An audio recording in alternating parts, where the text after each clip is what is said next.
Welcome back. What if you could access an AI that's so advanced it could explore the unknown, generate deep insights, and push the boundaries of human knowledge? Well, today we're unlocking the power of OpenAI's Deep Research. And trust me, you're going to want to see what this AI can do. Let's get into it.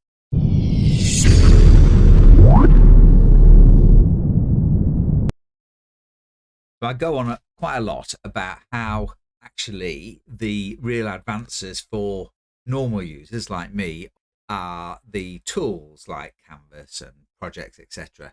And that actually the models on the edge don't really matter so much.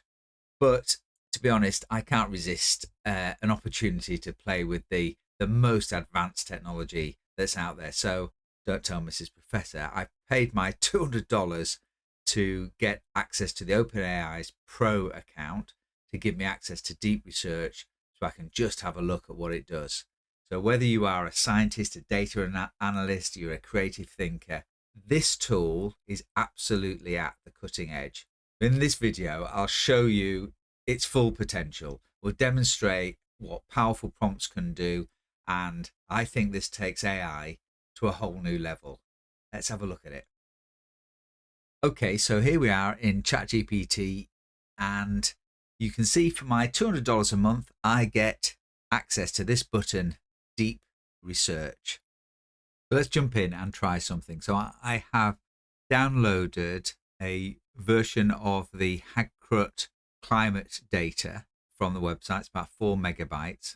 And I've created a prompt, analyze this data set on climate change trends over the past 50 years, identify the 3 most significant statistical patterns, propose a hypothesis based on these trends, and suggest a research methodology to validate this hypothesis. Provide results in a structured format with supporting citations. Let's see what we get. It's analyzing the data. Oh, I didn't press Deep Research. Okay, well, let's check, see the difference between this with Deep Research and without it. So this is using ChatGPT 4. Still doing a lot, isn't it? It's given me, so this is what ChatGPT 4 would give me, and it's analyzed the data, produced a graph. It's given me the statistical patterns, long-term warming, accelerated warming in recent decades, higher temperature variability, and proposed hypothesis, and then a research methodology to validate the hypothesis. Let's do exactly the same and try it with Deep Research. So I've got exactly the same prompt this time, but I'm going to click on Deep Research. Let's see what happens. So the last one maybe took nearly a minute. Let's see what happens this time. So the first thing it's done is ask me a question. I see you've uploaded a data set. Could you clarify whether you want the analysis to focus on global trends, specific regions, or particular climate variables? Additionally, do you have any preferred statistical methods for identifying significant patterns? So I'm going to say, focus on global data, and you choose the most appropriate methods. It's got Deep Research on. So there's a change immediately that it has asked me some questions. It's looked at the data and said, oh, just need to get some clarification. And therefore it then asked me some questions. And now it's starting the research, and you get this nice little toolbar here. What I will do is I'll tell you how long it takes, but I will speed this up so you're not sat here looking at a starting research bar that's not actually doing anything. Okay, so first thing it's done is given me a bar at the side, and this is telling me what it's doing, which is really helpful. So working through the 50-year-old global climate data set to pinpoint significant statistical trends, searching for global trend data. So it's piecing together data from NASA. Recent warming surpasses the 50 years. It's going out and looking for other data to support this data set to provide its response. Mapping out the Earth's warming, reading more. But it's looking at El Nino spikes. Gosh, this is so cool. So ChatGPT 4.0 was the best model that was around until a few weeks ago. Look at what it can do now. Look at what Deep Research, which is using ChatGPT 03, the very latest model, look at what it's doing now. Thinking about El Nino peaks, examining various ways to characterize the long-term climate trends. I mean, this is taking some time, but think how long it would take me to do this. Looking at IPCC data, it must have gone to 10 different places so far. It's reading the IPCC SR 1.5 report. This is remarkable. Let's hope it produces something worthwhile at the end. It's going off and doing all of this, examining the trend of anthropogenic CO2 concentrations. It's looked at 16 sources already. It's now started creating the structured report. So searching for climate models that look at natural and anthropogenic warming, compiling data on significant statistical patterns, noting a sustained warming trend since 1970. So it's obviously taking loads longer than GPT-4. We'd done it and read it by the time we got to here, but it's the depth that it's going into. It's the other documents it's going to read. It's pulling it together. This is very powerful. Still clicking, working very slowly, doing lots, reading documents. There must be reading some quite big documents because it's taking minutes to read and then, I suppose, synthesize that data. I think just for me, just the fact that computer is now doing all of this thinking and analyzing and, bringing the data together. Here we go. We get our report. Let's see what we got. So the research was completed in 6 minutes. Felt longer than that. Completed in 6 minutes. And let's see what document we get. Nice title. Goes through the data methods and the data sets that were used. Time series analysis, trend detection, anomaly identification, like El Nino, I guess. Supplementary climate data to aid interpretation. Key statistical patterns in global climate from 1975 to 2025. Long-term warming, persistent upward trend. The warming trend is highly statistically significant, so not just a blip. Record-breaking temperatures. Pattern would appear as an upward sloping line or curve. Don't know whether it can draw things. I might see if it can do a visualization of the temperatures. An interpretation, short-term variability and anomalies. So the El Nino and volcanic effects, El Nino related warm spikes, La Nina volcanic cooling. So you get dips, identification of anomalies, magnitude of anomalies, interpretation, accelerating warming. Is there a slowdown or a hiatus? So our analysis does note a slightly reduced slope in that interval between 1998 and 2012, partly due to a sequence of La Nina years and moderate volcanic activity, but does not represent a cessation of warming. Again, a visualization. We have a hypothesis. We hypothesize that the observed climate change over the last 50 years are driven by anthropogenic factors, especially the increase in greenhouse gas concentrations, with natural variability superimposed as a secondary modulating influence. This is detailed. There is depth there. It explains itself. It covers lots of solar irradiance, volcanic activity, internal variability, aerosols and other factors. It talks about supporting consensus. Then it has a research methodology to validate the hypothesis, global temperature records, greenhouse gas concentrations, natural forcing data, climate variability, statistical analysis and trend attribution. Keeps going. It's given some regression attributions, construct a multiple regression model where the global temperature anomaly is the dependent variable and its predicators include time trend, etc. For example, this alternative use radiative forcing estimates. Gives you a whole plan of how to test this data, climate model experiments, cross verification, extended analysis. You get a conclusion, and the references are embedded. I'm sure I could ask for a list of references in APA format with in-text citations. Maybe should have asked for that. You can edit this in Canvas. First thing I'm going to do is see whether it can produce me a visualization, and it can. I think that is very cool. It's in depth. It's at that master's PhD level used loads of different sources. It's written it in an academic way. Yeah, I'm very, very impressed. Let's try something else. Okay, so let's push it even further. What if you could compare knowledge across different disciplines to perhaps generate a different perspective? So I've got a prompt here. Compare the principles of neural networks in AI with neural pathways in the human brain. Identify 3 fundamental similarities and 3 critical differences. Then theorize how future AI architectures might evolve by mimicking biological, neurological or neural adaptations. Turn on deep research. Let's see what we get. So again, the first thing it does is ask me a question. To provide a detailed comparison, do you prefer a focus on the specific types of neural networks, e.g. deep learning, spiking neural networks, and specific aspects of human neural pathways, e.g. synaptic plasticity and neurogenesis? Also, should the discussion be more technical or conceptual?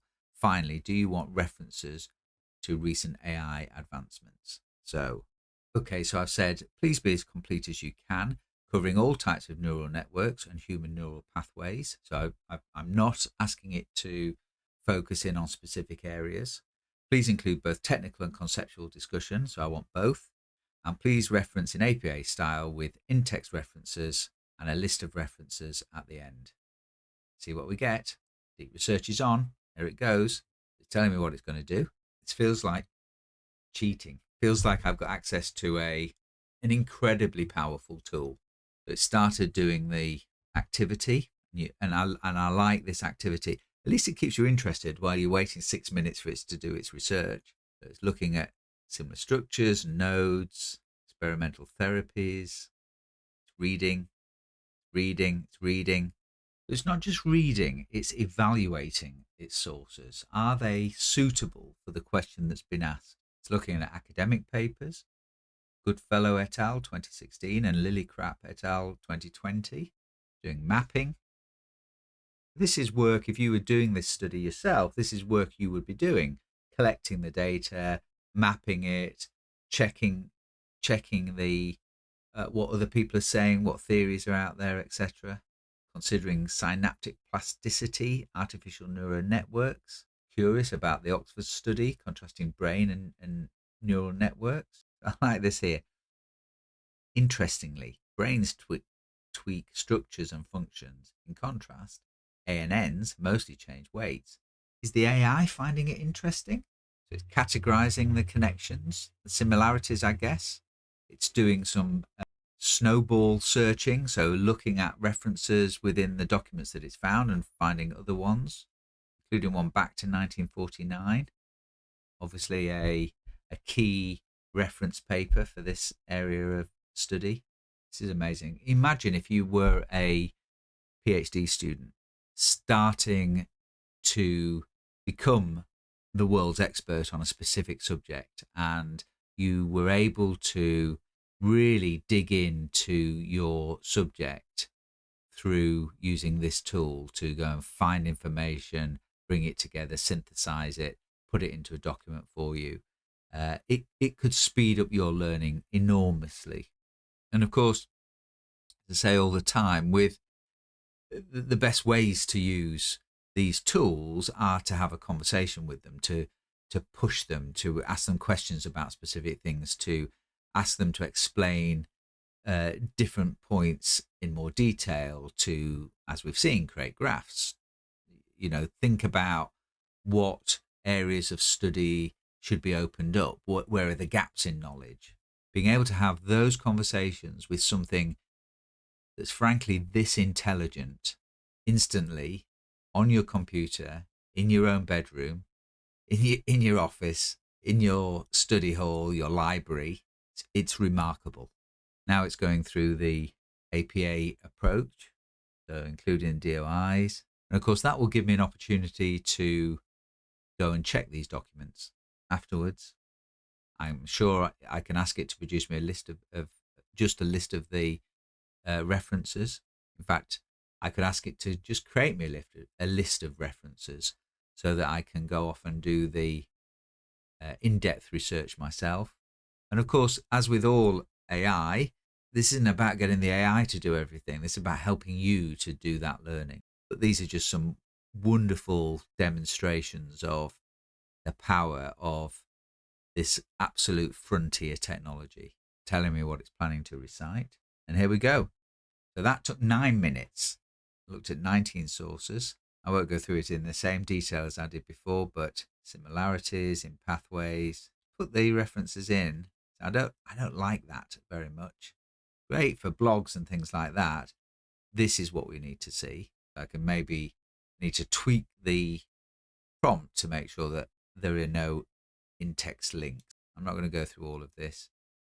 Future directions, spiking neural networks, neuromorphic hardware, so chips that act more like a brain, cognitive abilities, conscious like architectures, still speculative.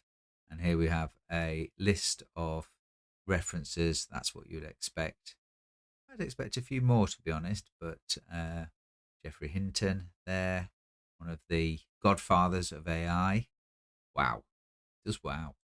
Well, it's not just for academic wonks. What we're going to do now is jump into the world of business. Now, I've created a prompt, analyze global economic indicators, GDP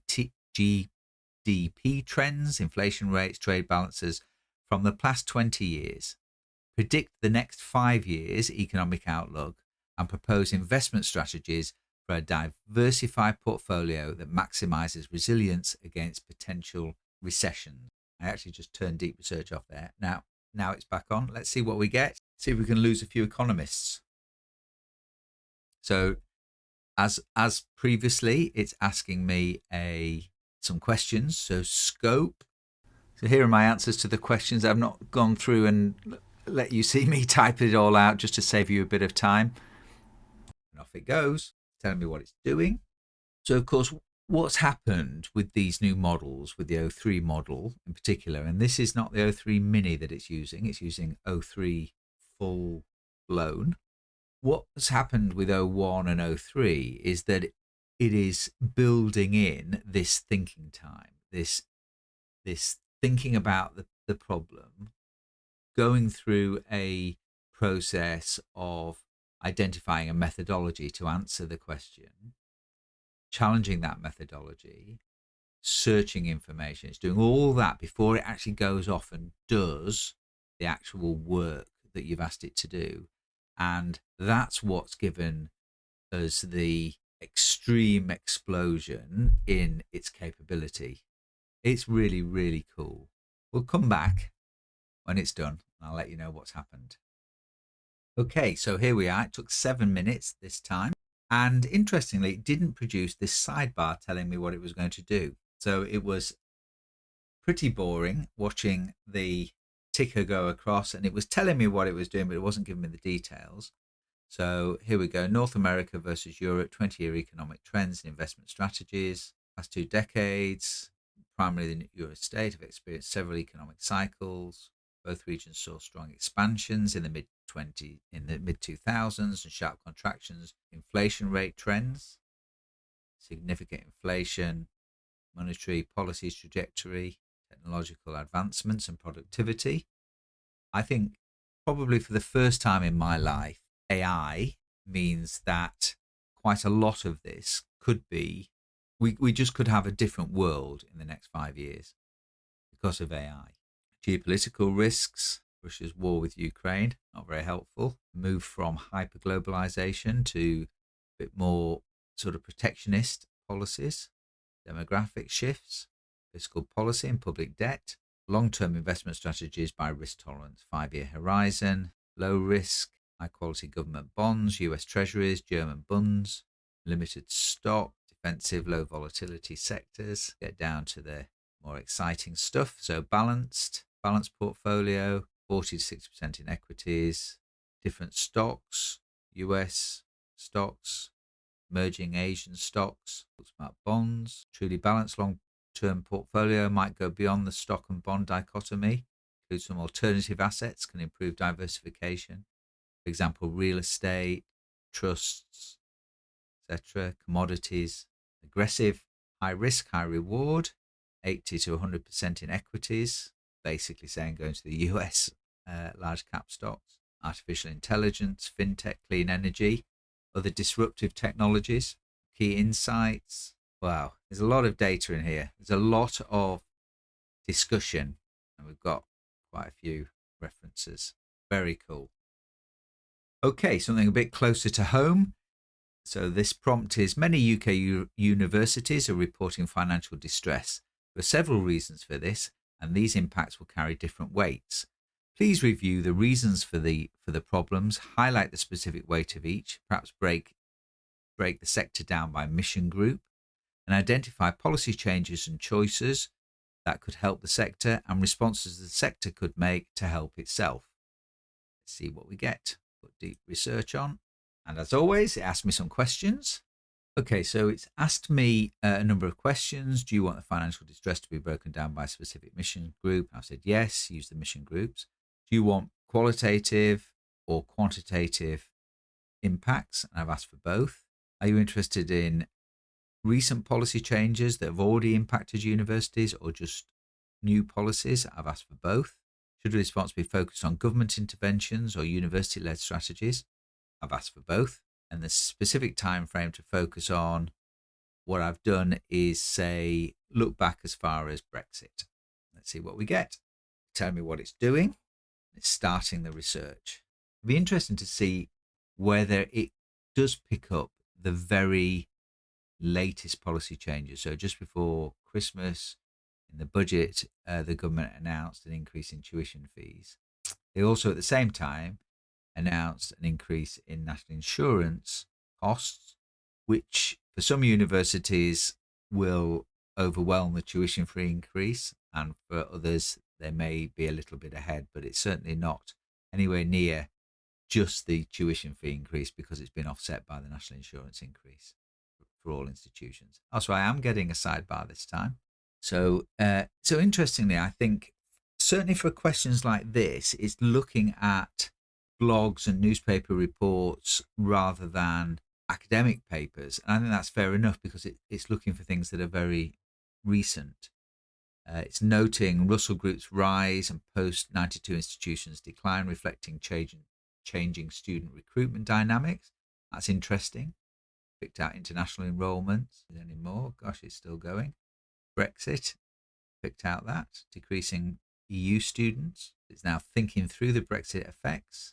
Erasmus ending. It is really sad for students who want to go and study in Europe. Obviously, a reduction in EU research funding. Perhaps that might come back, which would affect the research intensive institutions, but perhaps has an even bigger impact on those institutions that are not necessarily as research intensive, but it could have made up a bigger part of their research portfolio. 42% reliance on international student fees. It's talking about potentially cutting those courses that cost a lot of money to put on, and the impact of different courses in terms of their cost. Thinking about strategies, talking about redundancies across the sector, post-92 and Russell Groups. Funding cuts, about 20 million, affecting arts courses. It's picked up the tuition fee freeze, a declining in university endowments. This is real. This is painful for the sector, no doubt, right across the sector. Tuition fee caps, visa changes.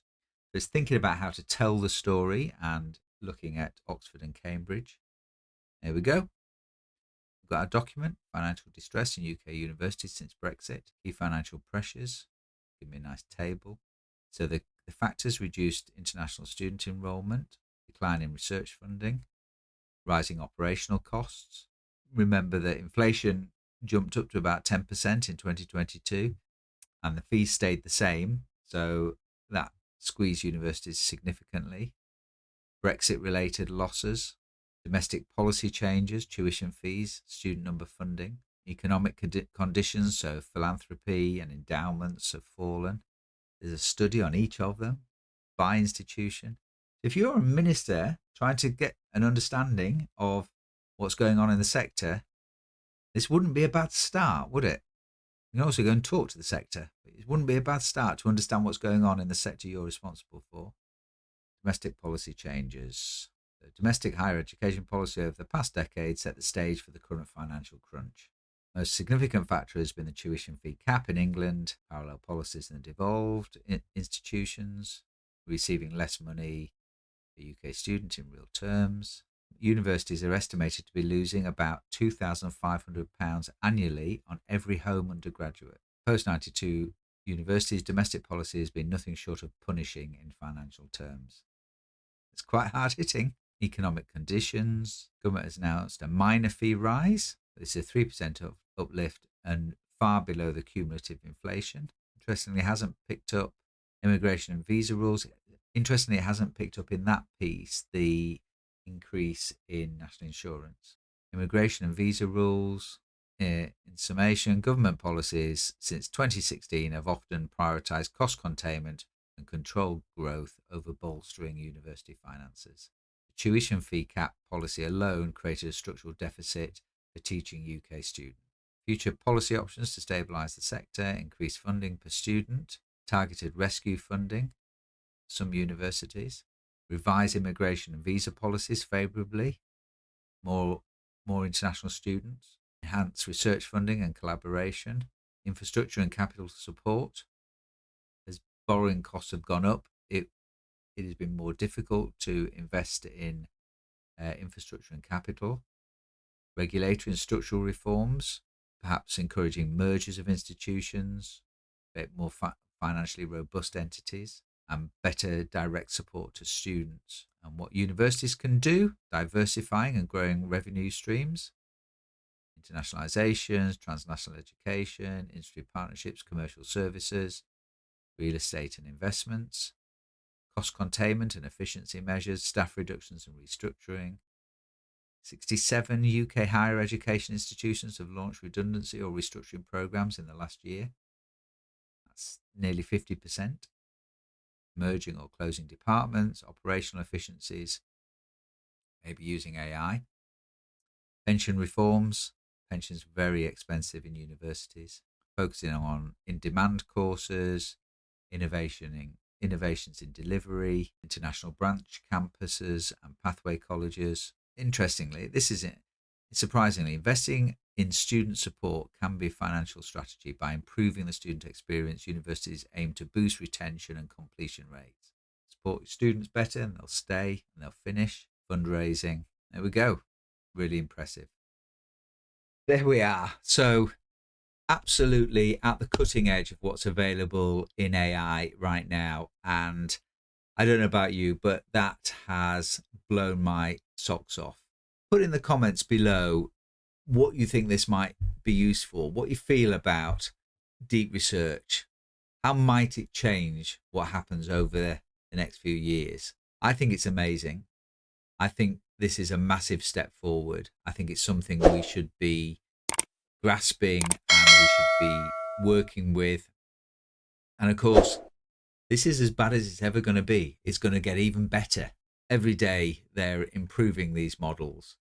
And to see the growth of these models, even in the last 6 months, we've seen growth from GPT-4 through to the O1 models and now the O3 models.